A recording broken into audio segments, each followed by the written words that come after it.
Hey guys, today I'll be predicting what a BFDI Allstars season cast could potentially look like and what the characters could do. This is my opinion and it's okay if you don't agree. Also, leave your cast ideas in the comments. There will be 24 characters in this potential season. Anyway, let's get straight into it. For our first All-Star, we have an obvious pick, Fiery. Fiery is who most people would see as the mascot of BFDI due to winning the first ever season and getting his plushie made first. Next up, we have Leafy. It's another obvious pick. You can't have Fiery without Leafy, and I'm pretty sure the writers would like to write a season with, for once, Fiery and Leafy on good terms. For the next pick, we have Bubble. We can have an OG finalist missing. Bubble is definitely a good pick for an All-Star season. In post-split, it looked like Bubble, Ruby, and Leafy were just about to start an arc, but due to Ruby's early boot off the show, it was scrapped, only being brought up once in BFB 17. So I think this could be the season where Leafy and Bubble will wrap up things and fix their relationship. Now we're out of finalists. Our first pick that hasn't made it into the final as of 2024 is Tennis Ball. Tennis Ball really won't be one in the spotlight this season, but the writers could do something with him and our next pick, Golf Ball, in this season. Tennis Ball and Golf Ball are smart characters, and I think Golf Ball could find a friend in this season, and we can see how Tennis Ball with this clingy behavior towards Golf Ball could react, like how we almost got to see in Teapot until Puffball was kicked out. Next we have the Ultra BFFs, Pencil and Match. I think the writers will want to give the whole Free Smart a way to redeem themselves from BFB and make them really fun to watch. Maybe even fix Match's image in the community, but that's a stretch. Speaking of All-Star duos, Pin and Coiny. Pin and Coiny have proved themselves to be pretty good All-Star candidates, but I don't think they will ever reach the same peak level of BFDIA because it will make people start thinking the writers are being biased for them, and that could demolish Pin and Coiny's golden reputation. Another All-Star we need is Needle. Needle is fast, quick thinking, and very helpful to her partners.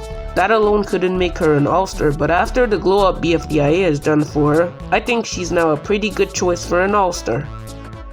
Next we have the Queen of OP, Teardrop. It's very clear Teardrop is going to be an All-Star. She's funny, has random abilities, and has even sacrificed herself in Teapot 9. She has also competed in every competition-based season, and you wouldn't want to break the cycle. This is why she has an almost certain chance to be in the All-Star season.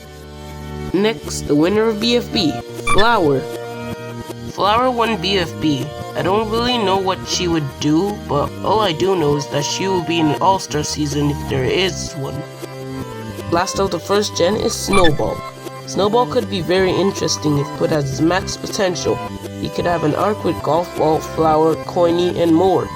He has the most potential to improve himself than the others like Pen, Eraser, and Blocky.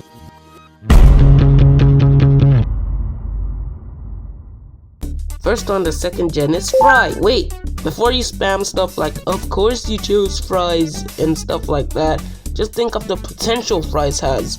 Fries can be a really competitive character.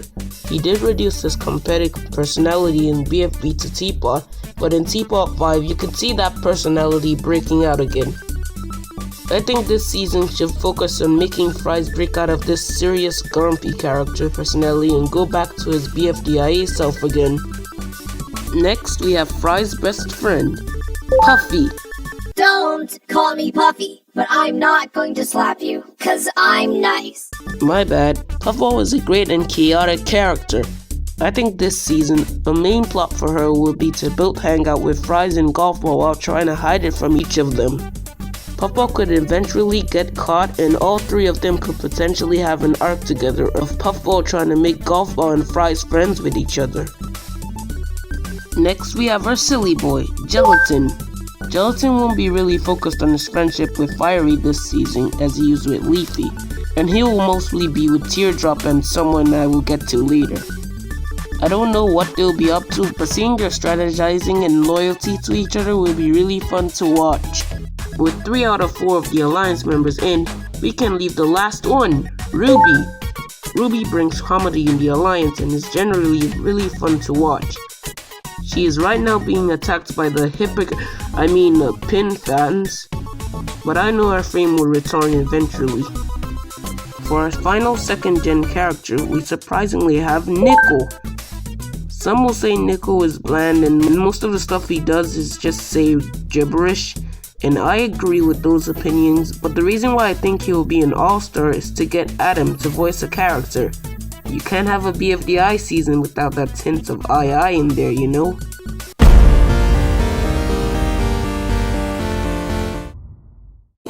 For our first BFB pick, it's an obvious pick, Lollipop. I'm not alone when I say if Post-Split didn't have Lollipop, I'm sure we would have had a lot of people leave the OSC during Post-Split BFB. Lollipop easily carried the season and did not deserve to be eliminated before people like Leafy and Flower. She was smart, very loyal to her closest friends, and created the best thing Post-Split had till Leafy and Flower joined and ruined it. But I think that's enough to get her a spot in an All-Star season. Next, I would pick Fanny. I don't think Fanny has any potential this season. I don't even think she would do that much, but the reason as to why I think she might be an all-star is due to about 80% of the OSC having her in their top 10 ranks. I'm part of the other 20% because I don't like Deathpack that much and find the whole team a bit overrated. Loser.